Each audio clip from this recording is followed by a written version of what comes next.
Hello and welcome to the video portion of Aggadah Try It, where we discuss Jewish culture, customs, and current events. I am your host, John Baltusberger, and since this is our first video together, I thought I'd explain who I am and what we do, just for anyone new to Aggadah Try It. As I said, I'm John Baltusberger. I am a self-taught student of Jewish theology. I say self-taught, but I do have several teachers, and obviously I read a lot.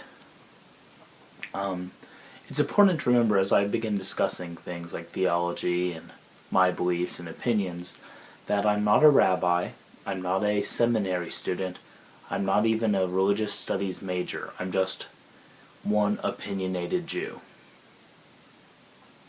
So having said that, what I do is on Mondays I post a video to my website talking about, as I said, Jewish culture, current events, or traditions. On Wednesday, I post a written book review. And on Fridays, I do our audio podcast portion of the program, in which I either discuss the Torah portion, teach a lesson in Kabbalah, and tell a story, or I do a guided meditation. So that's who I am and what we do here. And just so you know, this is my first video. I'm using an iPhone propped up on a camcorder tripod, and this is the third time I filmed because the first time I couldn't get the camera steady, and the second time I apparently forgot to record audio. So, at least for me, here we are again. So, today, I'd like to talk about a little bit of the garments, the outerwear you might see Jewish people wearing that maybe you're not sure why they do. I'll start with the prayer shawl, also known as the talis, or taliot. You probably don't see many Jews wearing this out and about, but you've probably seen it in popular media. The prayer shawl, or talis, comes in three basic forms. A small scarf-like talis, like the one I'm wearing. There's larger ones that cover the entire back and shoulders. And then there's even an undergarment that has little fringes sticking out where the shirt tucks into the pants. So what is the talis?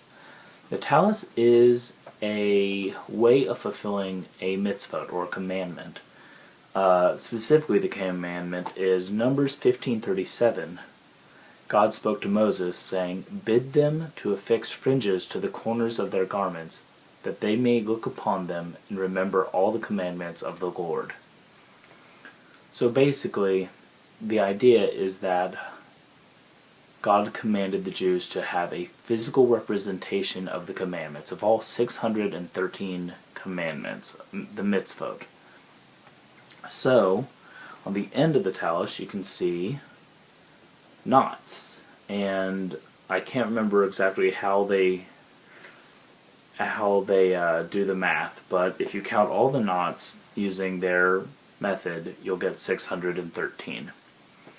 They tend to be white with blue lines, although some are black, and the reason for that is the original taliot,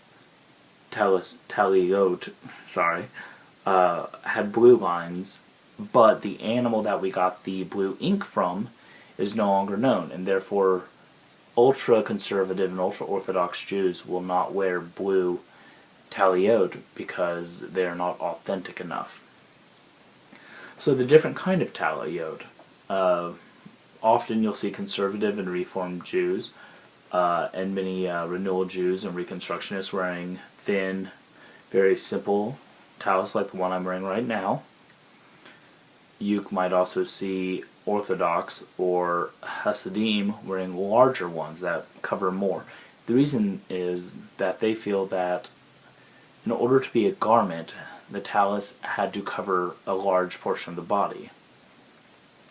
Now, the commandment is simply to wear them, but you'll notice a lot of people put the talis over their heads when they pray like this. And, in fact, will also rock as well. I've known this to make people who weren't used to the sight uncomfortable, but the reason is very simple. It's not occult, it's not diabolic in any way. Basically what they're doing is blocking their vision, so they're blocking out all extraneous information, and they're rocking to keep their body in motion. Why is that important? Jewish prayer comes in two parts: the words and the intent. In Hebrew it's kavanah, it's intention. And the idea is that you should never perform prayer by rote.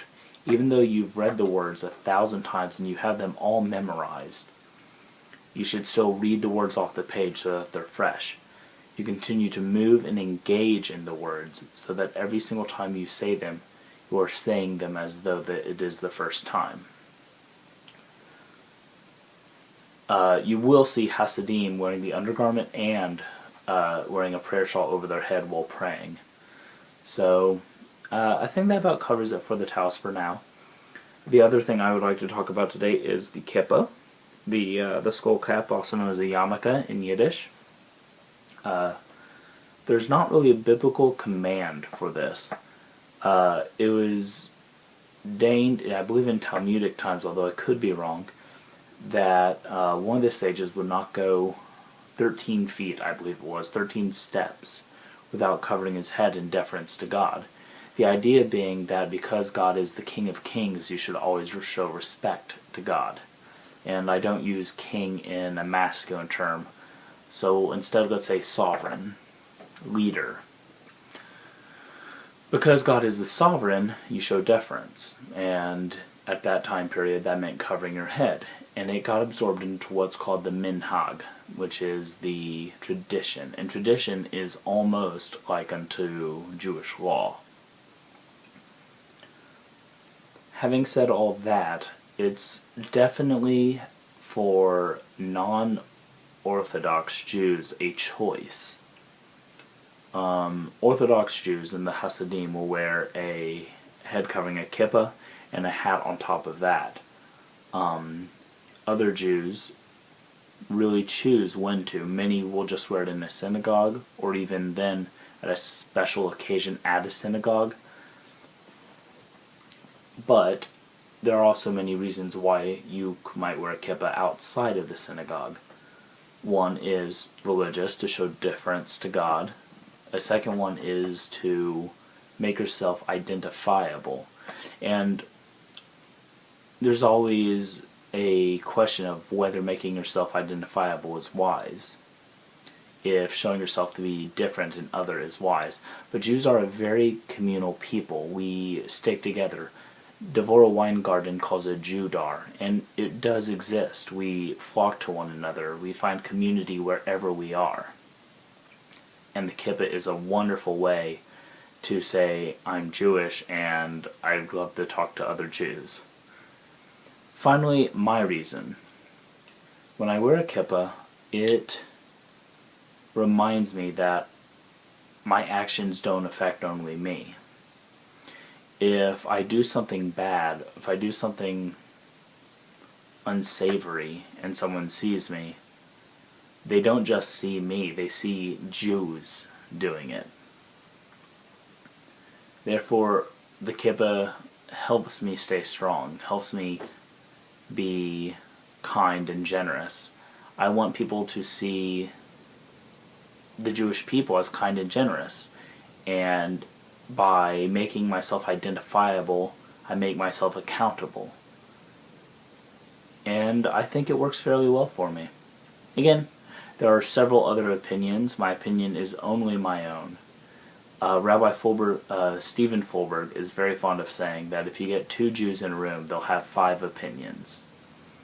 And that's very true. Rabbi Kerry Baker taught that anything that has been valid to Judaism is still validly Jewish. Therefore, just because it's not happening now, or it's not happening in your congregation, doesn't mean that it isn't completely valid for another congregation to partake of this behavior. So, having said that, if you're new to Aggadah Try It, I just want to let you know that my opinion is solely my own. If you disagree with it, if you don't like it, or you have opinions that you've heard from other people that clash, I might very well be wrong, or it might just be my opinion. Having said that, I'd like to let you know that we do have our website, Aggadah Try It, and we're also doing a fundraiser right now on fundly.com at http://fundly.com/Aggadah Try It. If you'll take a look at that, I'd be very grateful. You can follow us on Twitter, Facebook, and you can always email us at aggaddahtryit@gmail.com. I'd love to hear any questions you have or comments. Just let me know, and have a great week.